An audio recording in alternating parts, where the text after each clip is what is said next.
وہاں سے جاتے ہوئے کتراتے۔ شیرازی خاندان کے وہاں سے جانے کی دیر تھی، ارد گرد کی سنسان زمینیں آباد ہونے لگی، لوگ وہاں آ کر رہنے لگے اور اپنے خاندان میں وراثت میں ملے ہوئے باقی زمینوں کو سنبھالنے لگے۔ اب انہیں شیرازیوں کے خوف نہیں تھا۔ بوڑھا باپ نے حویلی کو ویران دیکھا تو سر پیٹنے لگا اور غصے میں گول گول گھومتے ہوئے سر پر تھپڑ مارنے لگا۔ وہ رو رہا تھا، چلا رہا تھا۔ ارد گرد کے لوگوں کے پاس اتنا فارغ وقت نہیں تھا کہ اس بوڑھے کی طرف دیکھ سکیں، اسی لیے وہ اپنے کام میں مصروف رہے۔ بوڑھے نے حویلی کے دروازے پر لگے ہوئے تالے کو توڑا اور پھر اندر جانے لگا۔ دروازہ اتنے عرصے سے بند ہونے کی وجہ سے زنگ کی وجہ سے چرچراہٹ پیدا کرنے لگا۔ اس نے قادر دروازے کو زور سے دھکا دیا اور پھر اندر گھستا گیا۔ سامنے کا منظر دیکھ کر اس کا دل ہلنے لگا۔ مختلف مناظر اس کی آنکھوں کے سامنے سے گزرنے لگے۔ جب اس نے اس بنگلے کی پہلی اینٹ کی بنیاد رکھی تھی، وہ لان جو اس نے بہت محبت سے بنایا تھا، آج سوکھ کر تپتی ریت میں بدل چکا تھا۔ جیسے جیسے وہ آگے بڑھ رہا تھا، اس کے دل کی دھڑکن کمزور ہو رہی تھی۔ خدا نے اسے نہ ہی طاقت بخشی تھی، اب وہ اپنے پاؤں پر کھڑا ہو پاتا تھا، جبکہ جس دن سے اس کے بیٹے کو پھانسی ہوئی تھی، تب سے ہی اللہ نے اسے نہ ہی طاقت اور صحت عطا کر دیجیے، جس کے چلتے ہوئے وہ چلنے پھرنے لگا تھا اور لوگوں کے درمیان تماشا بن کے رہ گیا تھا، کیونکہ جب وہ گلیوں کوچوں سے روتے ہوئے یہ گانا گاتے ہوئے پھٹے کپڑوں کے ساتھ دوڑتا تو لوگ اس کا مذاق اڑاتے۔ بچے اینٹ اور کنکریاں اٹھائے اس کے پیچھے مارنے کو دوڑتے، جب تک اس کی سانس پھول نہ جاتی اس کے قدم ساتھ دے دیتے، وہ تب تک بھاگتا رہتا۔ نہ جانے کیوں ساری زندگی افسردہ اور بے چین رہنے کے لیے اسے نہ ہی طاقت اور صحت عطا کر دی گئی تھی، جس کا اسے بے حد قلق تھا۔ خود کو گھسیٹتے ہوئے حویلی کے اندر جانے لگا۔ وہ عالیشان حویلی جس کو لوگ اندر سے دیکھنے کو ترستے تھے، آج وہ ویران اور بھوتوں کا اسیر بنی ہوئی تھی، جہاں جواری شرابی بھی آنے کو تیار نہیں تھے۔ حویلی میں عجیب سی گھٹن اور ویرانی تھی۔ بوڑھا اس ویرانی اور گھٹن کو محسوس کرتے ہوئے واپس پلٹنے لگا، جب کسی غیر مرئی شے نے اسے اپنی طرف متوجہ کرنا شروع کیا۔ وہ دھیرے دھیرے چھوٹے چھوٹے قدم اٹھاتے ہوئے بالائی منزل تک آ گیا، جہاں اس کا کمرہ ہوا کرتا تھا۔ شاید اس کے جانے کے بعد وہ کمرہ اس کے بڑے بیٹے سفیان شیرازی نے سنبھال لیا تھا، لیکن وہ آج بھی اپنے پورے آب و تاب کے ساتھ چمک رہا تھا۔ دیواروں پر لگی تصویروں کو وہ غور سے دیکھنے لگا۔ تبھی ایک صورت انہی تصویروں میں ابھری۔ ایسا لگ رہا تھا وہ وجود جو اس تصویر میں قید ہے وہ اس پر ہنس رہا ہے۔ وہ ساری حویلی میں ہی کہکوں کی آواز گونجنے لگی۔ بوڑھے نے کانوں پر ہاتھ رکھ لیے اور چیختے ہوئے وہاں سے بھاگنے لگا۔ تبھی ٹھوکر لگی اور وہ گر پڑا۔ اس نے اٹھنے کی بھی ہمت نہیں کی تھی۔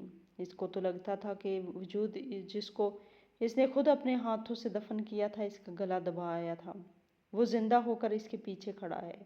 آج وہ اس کا کام تمام کر دے گا۔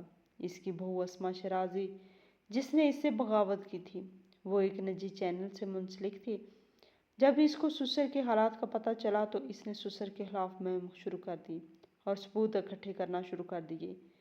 جب اس نے جیٹھ اور سسر کے خلاف ثبوت اکٹھے کر لیے تو سسر کے اس کے بھنک پڑ گئی۔ اس نے بغیر بیٹے کو اطلاع کیے بہو کے ہاتھ پیر بندھوائے اور پرانی حویلی جو بھوت بنگلے کے نام سے مشہور تھی، اس میں ایک مشہور حکمہ تھا جہاں کیڑے مکوڑے اور گندا پانی بسیرا کیے ہوئے تھا، اس نے بہو کو وہاں پھینکوا دیا اور بیٹے تک خبر ہی نہیں پہنچنے دی۔ اسے کہا کہ تمہاری بیوی اپنے کسی یار کے ساتھ بھاگ چکی ہے۔ بیٹا باپ پر یقین رکھتا تھا، اس لیے اس نے مان لیا اور باپ کے کہنے پر اس نے دوسری شادی کر لی اور پہلی بیوی کو فراموش کر دیا، کیونکہ یہ شادی کرانے والا بھی اس کا باپ تھا اور یہ اطلاع دینے والا بھی کہ اس کی بیوی بھاگ چکی ہے وہ بھی اس کا باپ ہی تھا۔ اس لیے بیٹے کو مجبوراً اس پر شک کرنا پڑا۔ بیوی کے دھوکہ دینے پر وہ ملک چھوڑ گیا، حالانکہ یہ دھوکہ اس کے باپ نے اسے دیا تھا۔ بوڑھا اپنے ارد گرد مر جانے کو محسوس کرتے ہوئے چیخنے چلانے لگا، لیکن اس کی آوازیں سننے والا وہاں کوئی بھی موجود نہیں تھا۔ وہ بچے اور بیوی جن کو اچھی زندگی دینے کے لیے آج وہ ان حالات میں تک پہنچا تھا، وہ اسے چھوڑ کے جا چکے تھے اور اسی افسوس میں جی رہا تھا۔ تبھی اس کو اپنے وجود پر ہلچل محسوس ہوئی۔ ایسا لگ رہا تھا جیسے اس کی کمر پر کسی نے پیر رکھا ہو۔ وہ ڈر کے مارے رونے لگا۔ اس کا وجود ہولے ہولے کانپ رہا تھا۔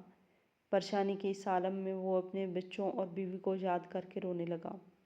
تبھی اس کا دھیان اس کے واحد لا شریک ذات کی طرف گیا اور رو رو کر ہاتھ جوڑ کر دعائیں مانگنے لگا اور اس کی مصیبت سے نجات کی دعائیں درخواست کرنے لگا۔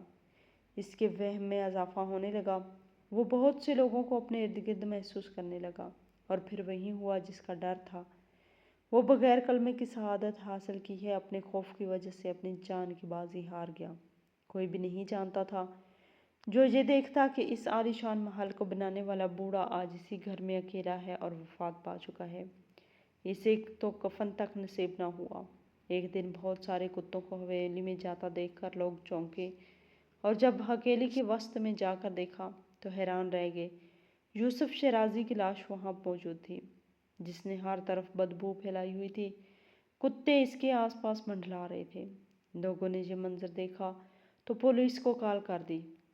عمر فاروق جو اس دور کا ڈی ایس پی تھا، جب اس نے یوسف شیرازی کو اس حال میں دیکھا تو اس نے بڑی خوشی ہوئی، کیونکہ یوسف شیرازی کی وجہ سے اس نے اپنی بیوی کو کھو دیا۔ اس کی بچی ذہنی مریض بن کر رہ گئی اور وہ برسر اقتدار ہو کر کچھ بھی نہ کر پایا۔ بے شک خدا کی لاٹھی بے آواز ہے، جب انسان گناہوں کا گھڑا بن جاتا ہے تو اللہ تعالیٰ بھی اپنی رسی کھینچ لیتے ہیں۔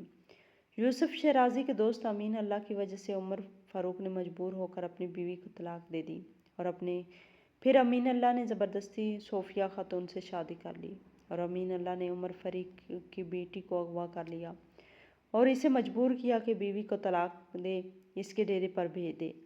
اگر اس نے ایسا نہ کیا تو اس کی بیوی کو ظلم کا نشانہ بنایا جائے گا۔ لوگ یہ کہانی سن کر بیٹیوں کو گھر سے نکلنے پر پابندی لگا دیں گے، بلکہ پیدا ہوتے ہی مارنے کو سوچیں گے۔ عمر فاروق بیٹی کو بچانے کے واسطے بیوی سے کہنے میں آ کر اسے طلاق دے دی۔ امین اللہ نے اس سے شادی کر لی، لیکن وہ کبھی بھی اس کے ساتھ خوش نہ رہ پائی اور ایک دن خودکشی کر کے جان کی بازی ہار گئی۔ اس کی بیٹی ماں کا صدمہ برداشت نہ کر سکی اور ذہنی مریض بن گئی۔